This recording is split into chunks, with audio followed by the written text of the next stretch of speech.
मैया की खोइचा की अदला बदली का दृश्य देखकर श्रद्धालु भाव विभोर हो गए। 200 सालों से ये परंपरा चली आ रही है और आज भी कायम है। नमस्कार, दर्श न्यूज़ देख रहे हैं आप, मैं हूं अनुराग। मैया की विदाई की वेला है, मैया की विदाई की जा रही है और इस दौरान मैया का खोइचा मिलन समारोह भी हुआ, खोइचा की अदला बदली हुई। दानापुर में ये परंपरा 200 सालों से चली आ रही है। पटना के दानापुर की हम बात कर रहे हैं और पटना सिटी में भी जो बड़ी देवी जी और महाराजगंज वाली देवी जी का खोइचा अदला बदली का कार्यक्रम होता है, जिसमें भी हजारों की संख्या में लोग जुटते हैं। और दानापुर की ये जो परंपरा है ये भी काफ़ी पुरानी है, 200 वर्षों से ये परंपरा चली आ रही है। तस्वीरें आप देख सकते हैं जो निकलकर सामने आई हैं। आज खोइचा अदला बदली का जो कार्यक्रम हुआ, इसमें श्रद्धालु पहुंचे थे, भाव विभोर हो पड़े, कई के आंखों से आंसू भी बह निकले। तो ये तस्वीर निकलकर सामने आई है दानापुर से। दानापुर के में जो परंपरागत खोइचा अदला बदली समारोह, खोइचा मिलन समारोह जो होता है, इसमें श्रद्धालु भाव विभोर हो गए, कई की आंखों से आंसू भी बरस पड़े। दानापुर के पेठिया बाजार स्थित बड़ी देवी जी और मछुआ टोली की दक्षिणेश्वरी माँ काली मंदिर की जो देवी जी हैं, उनका खोइचा मिलन समारोह आयोजित किया गया। बारिश थी, बावजूद इसके बड़ी संख्या में श्रद्धालुओं की भीड़ उमड़ी थी। लोग भाव विभोर थे, लोग यहाँ से डिग नहीं रहे थे। जो बारिश भी जो है भक्तों की आस्था को डिगा नहीं सकी। प्रतिमाओं के विसर्जन से पूर्व परंपरागत शोभा यात्रा डोली, कहार और गाजे बाजे के साथ निकली। इस शोभा यात्रा के बाद बड़ी देवी जी और माँ काली की प्रतिमाओं को प्राचीन काली मंदिर लाया गया, जहां महाआरती, वैदिक मंत्रोच्चार और मंगल गीतों के बीच खोइचा की अदला बदली की रस्म पूरी की गई। इस अनुष्ठान को देखकर श्रद्धालुओं की आंखें नम हो गई। महिला श्रद्धालुओं ने नम आंखों से मंगल गीत गाकर दोनों बहनों की खोइचा अदला बदली की और विदाई दी। और इस मौके पर जो मंदिर के पुजारी हैं, ब्रिजमोहन मिश्रा, पुजारी शशांक मिश्रा और राम सागर मिश्र जो मंदिर के पुजारी हैं, वर्षों से इस परंपरा को उन्होंने कायम रखा है। तो वो क्या कुछ कह रहे हैं इस परंपरा को लेकर, सुनिए आप। और यहाँ का महत्व है। माँ में बहुत शक्ति है। माँ जगत जननी, जगत का पालन करने वाली और जगत का संहार करने वाली भी है। जो जिस रूप में यहाँ आता है उसको उसी रूप में वो दर्शन देती है। जो कामना, अच्छा कामना सोचा, उसी कामना से उसको अच्छा ही मिलता है। जो सोचता है वही यहाँ मिलता है। और हम तो यही देखते हैं कि कितने भी लोग कष्ट में आते हैं और माँ के सामने अपना विनती रखते हैं, कष्ट सुनाते हैं, कष्ट माँ आवे। सबसे बड़ी खासियत यहाँ ये है, दानापुर के रक्षिका के नाम से ये प्रख्यात है। पहले हम बहुत छोटा थे, करीब लगता है कि 10-12 बरस का, तो हम बाहर मंदिर पर सोए हुए थे। तो उस समय इनका आभास होता था, पायल का झन झन झन झन झन झन। तो उस समय 12 बजे के उपरांत रात में वो बाहर निकलती थी। इसीलिए उस समय से ही कहीं कहीं बहुतों लोगों ने उनको परछाई रूप में देखा या पायल की आवाज़ सुना, तो उनको रक्षिका के नाम से लोग विख्यात किया। अब तो मतलब ऐसा नहीं हम बाहर सो पाए हैं न देख पाए हैं, लेकिन हमको वो याद पड़ रहा है 30-40 बरस पहले की बात, कि पहले पायल की आवाज़ आती थी तो हम लोग डर के मारे पैर मतलब पश्चिम करके सोते थे और गर्दन जो है अपना सिरहाना है उनके चरणों के साइड में रख करके सोते थे। तो बहुत तरह का यह आभास भी देती है। एक आध घटना भी यहाँ ऐसा घटा है जो बड़ा आश्चर्यजनक घटा है। मतलब उसका क्या व्याख्यान किया जाए, लेकिन खैर जो भी है, यहाँ जो मनोकामना लोग मांगता है वो पूरा हो जाता है। अपना परिचय। मेरा नाम ब्रिजमोहन मिश्रा।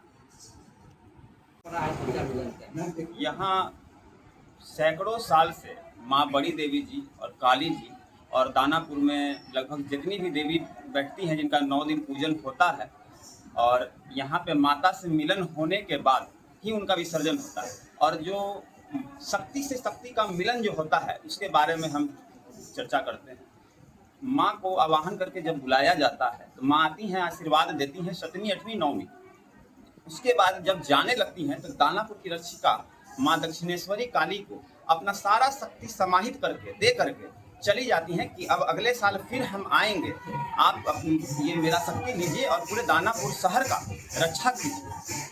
यही मान्यता है। और माँ का बस दर्शन करने से, क्योंकि इतना शक्ति है इनके पास, और यहाँ 365 दिन दुर्गा सप्तशती का संपूर्ण पाठ होता है, इस वजह से इस मंदिर को खाली दर्शन करने से माँ का प्रतिमा का अनेक प्रकार के कष्ट दूर होते हैं। और हम लोग तो दिन रात मतलब चमत्कार ही देख रहे हैं। सैकड़ों श्रद्धालु आते हैं, रोते हुए आते हैं और हंसते हुए चले जाते हैं। हाँ, लेकिन उनको करीबन 11 मंगलवार यहाँ आके दर्शन करने के लिए हम लोग सलाह देते हैं। मेरा परिचय हुआ शशांक मिश्रा, गोलू बाबा, काली मंदिर। जी बताइए। काली जी की ये मूर्ति बहुत पुरानी है। बंगला सन 1234, अभी 1433 चल रहा है। 200-250 बरस हो गया, उसके पहले का ये प्रतिमा है। और ये जब से प्रतिष्ठापित हैं तब तक इसमें बहुत इनकी शक्ति आई है। और इनकी पूजा ये हमारे पूर्वजों लोग, ये हमारा 10वां 11वां पुष्ट है।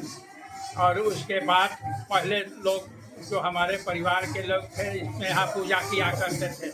और कम से कम नवरात्रा, ये शारदीय नवरात्रा, फिर चैत्री नवरात्रा, ये दोनों विधिवत यहाँ कलश स्थापना आदि की पूजा होती है। सभी भक्त लोग यहाँ आते हैं। कलश स्थापना भी पूर्ण रूप से होता है प्रतिपदा के रोज। फिर 9वीं तक इनकी पूजा पाठ होती है।